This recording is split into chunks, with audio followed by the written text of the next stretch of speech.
Assalamualaikum warahmatullahi wabarakatuh. Hari ini saya nak buat ulasan perlawanan di antara JDT menentang Kelantan, yang mana JDT berjaya menang 4-0 hasil jaringan daripada Syafiq Ahmad, Leandro Velasquez, Graham Di Paula dan juga Syahrul Saad.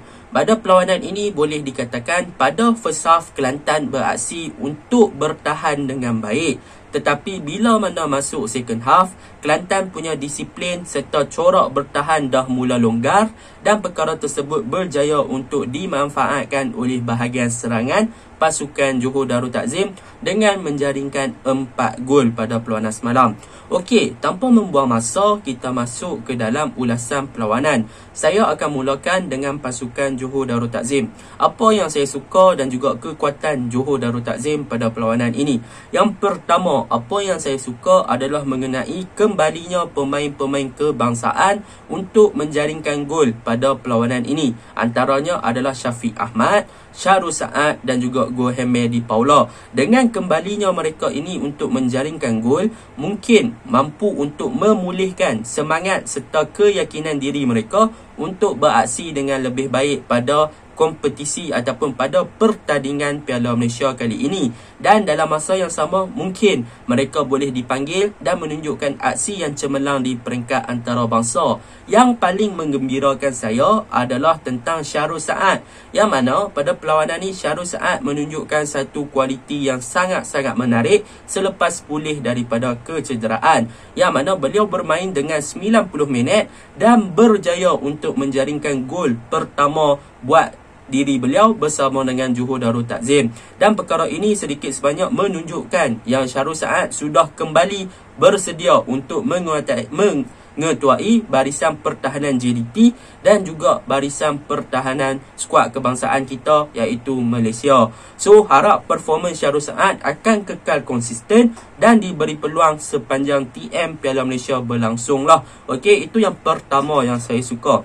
Yang kedua, apa yang saya suka tentang Johor Darul Takzim adalah tentang formation 3-4-3. Ya, ini adalah formation yang baru dan sebelum-sebelum ni pun JDT menggunakan formation yang sama. Tetapi apa yang saya suka tentang perlawanan ini dan juga formation ini, yang pertama adalah mengenai back 3 pasukan JDT yang diturunkan, iaitu gandingan Syahrul Saad dan juga Mauricio serta dibantu oleh pemain muda iaitu Feroz, yang mana pada perlawanan ini boleh dikatakan Syahrul dan juga Mauricio ditugaskan untuk bertahan dan mereka begitu solid untuk barisan pertahanan JDT pada perlawanan semalam.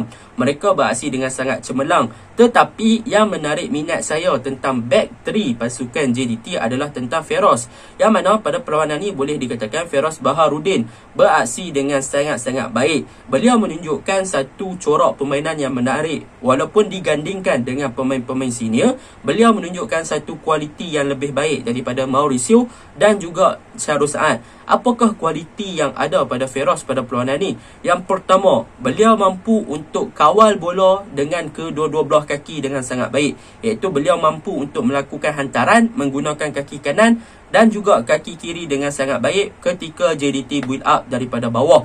Bahkan beliau juga mampu untuk open game ke bahagian kanan dengan membuat long passing sebanyak yang mungkin untuk mencari S. Kunalin dengan menggunakan kaki kanan ataupun kaki kiri. Susah kita nak jumpa center back yang mampu guna kedua-dua belah kaki untuk melakukan hantaran jauh ataupun hantaran pendek dan dalam masa yang sama mempunyai vision ataupun penglihatan bagi melakukan long passing ke hadapan. Ini yang saya suka tentang Feroz Baharudin pada perlawanan semalam. Memang patut diberi pujian lah. Walaupun beraksi bersama dengan Syahrul Saad dan juga Mauricio, beliau menunjukkan yang di usia beliau yang muda, beliau mampu untuk adapt dan juga absorb tekanan yang ada dan berjaya untuk sesuaikan diri beraksi dengan player-player senior dan menunjukkan satu kualiti yang sangat bagus. Tak hairanlah kenapa Benjamin Mora berani untuk turunkan beliau pada perlawanan ini. Itu yang kedua yang saya suka tentang JDT. Yang ketiga, tentang formation JDT 3-4-3 pada perlawanan ini, apa yang saya suka adalah tentang wingback, iaitu wingback di bahagian kanan, RWB lah, right wingback, iaitu S. Kunalin. Pada perlawanan ini boleh dikatakan S. Kunalin adalah orang yang paling memberi masalah kepada bahagian pertahanan kiri pasukan Kelantan. yang mana beliau sangat-sangat efektif dan juga sangat-sangat bagus pada perlawanan ni daripada segi work rate, daripada segi track back, daripada segi overlapping. Memang padu Eskunalen pada perlawanan ni, yang mana beliau banyak melakukan larian-larian kencang di bahagian kanan dan banyak masuk ke dalam kotak penalti untuk melakukan cutback. Dan hasilnya pada perlawanan ni Eskunalen berjaya untuk assist satu kepada Guilherme de Paula, yang mana daripada awal game Eskunalen banyak mengucang-acingkan bahagian pertahanan kiri pasukan Kelantan.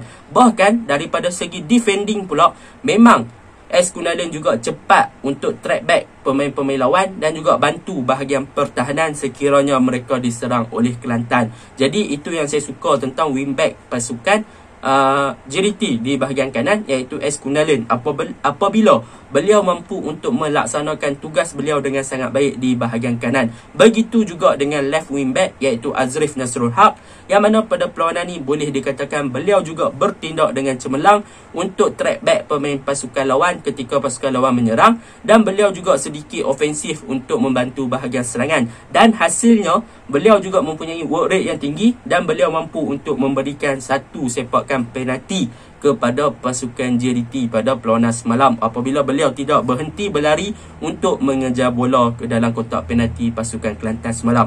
Itu yang ketiga yang saya suka tentang pasukan JDT. Yang keempat, apa yang saya suka tentang formation 3-4-3 JDT ni adalah di second half, apabila kemasukan Safawi Rashid di bahagian kanan, yang mana pada perlawanan ni boleh dikatakan Safawi tidak bertindak terlalu ofensif dan tidak bertindak sebagai seorang winger yang semacam ataupun selalu beliau main. Tetapi pada perlawanan ni Safawi bertindak dengan sangat-sangat cemerlang untuk create space kepada Eskunalen untuk lebih ke hadapan. Ini yang saya suka tentang peranan Safawi pada formation ini. Selalunya kita yang akan tengok Safawi dribble masuk dalam kotak penalti ataupun cut in masuk ke dalam kotak penalti.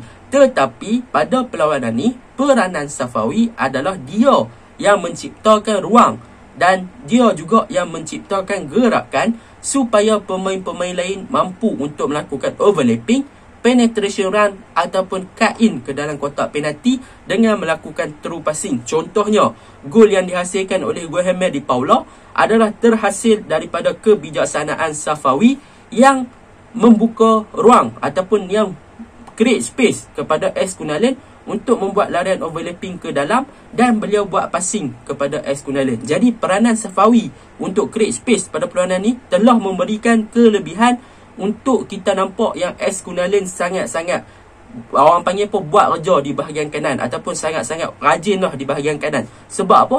Sebab Safawi punya peranan yang mana dia attract, dia tarik pemain-pemain lawan untuk dekat dengan dia tarik pemain lawan untuk pressure dia, dan dalam masa yang sama dia bagi ruang untuk Eskunalen buat larian dan dia akan buat through passing ataupun dia akan buat penetration passing lah kepada Eskunalen, yang mana Eskunalen ni free, tak ada orang jaga, orang tak bagi tumpuan disebabkan peranan Safawi pada perlawanan ini. Itu yang keempat yang saya suka tentang formation ni.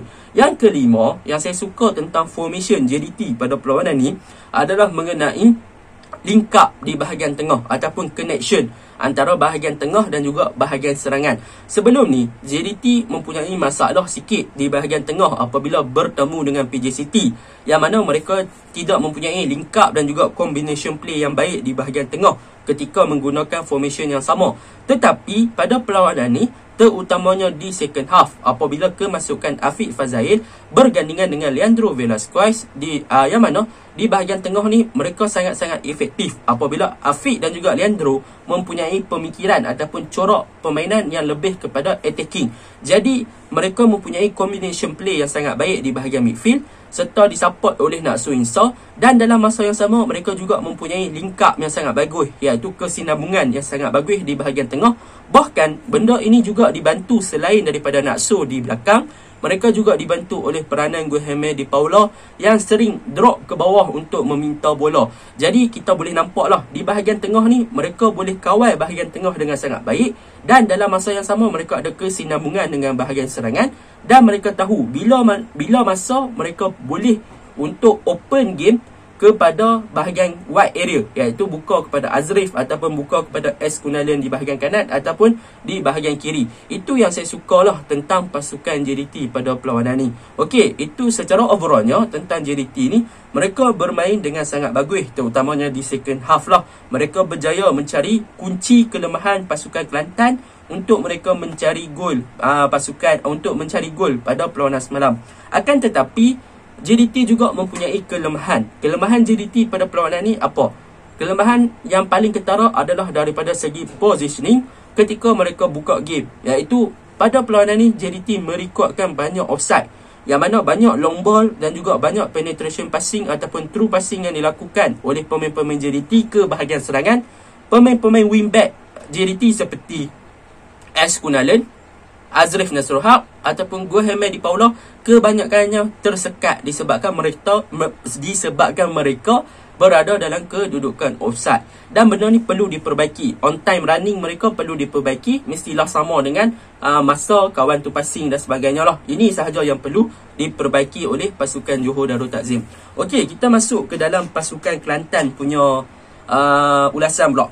Okey, untuk Kelantan, apa kelemahan mereka? Kelemahan mereka yang pertama, di first half mereka bermain dengan sangat baik. Daripada segi bertahan, mereka sangat berdisiplin, sangat compact dan mereka tak bagi space kepada JDT untuk masuk ke dalam penalty box.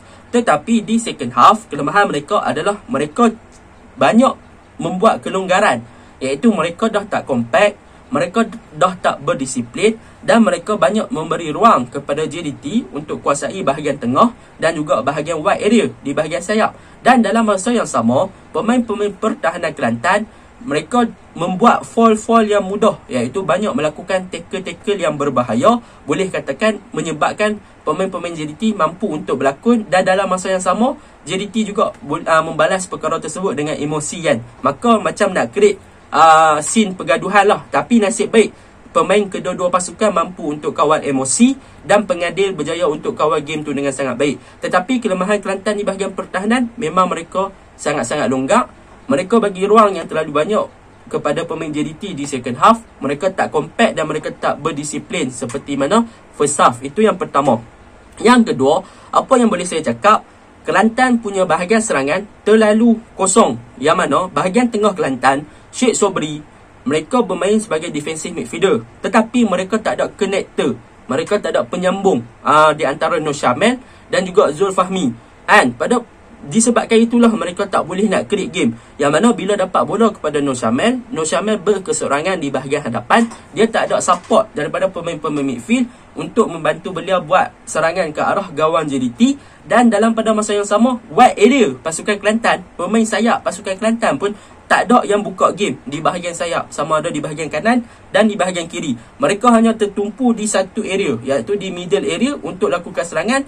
Dan kebanyakannya bila dapat bola kat Zulfahmi ataupun Nur Syamil, mereka berkeseorangan dan tak ada supportive ataupun tak ada support ataupun bantuan daripada pemain-pemain di bahagian tengah ataupun wide area ataupun pemain-pemain di bahagian sayap untuk mereka buka game tu lebih luas lah. Jadi apabila mereka tak boleh nak open game, mereka berkeseorangan, mereka akan bawa bola tu sendiri ke depan dan natijahnya adalah bola tu berjaya dipatahkan dengan mudah oleh Syahrul Saad ataupun Mauricio ataupun Feroz pada perlawanan semalam. Itu kelemahan Kelantan yang paling ketara lah di bahagian final third ataupun attacking third pasukan Kelantan. Secara overallnya, Kelantan waktu first half mereka bermain dengan sangat baik. Tetapi apabila berjumpa dengan pasukan JDT ni, bila kita tak mampu konsisten dan tak mampu untuk berdisiplin di second half, maka pasukan seperti JDT akan memanfaatkan peluang tersebut lah untuk membuli dan juga untuk memastikan yang JDT boleh menang pada perlawanan semalam.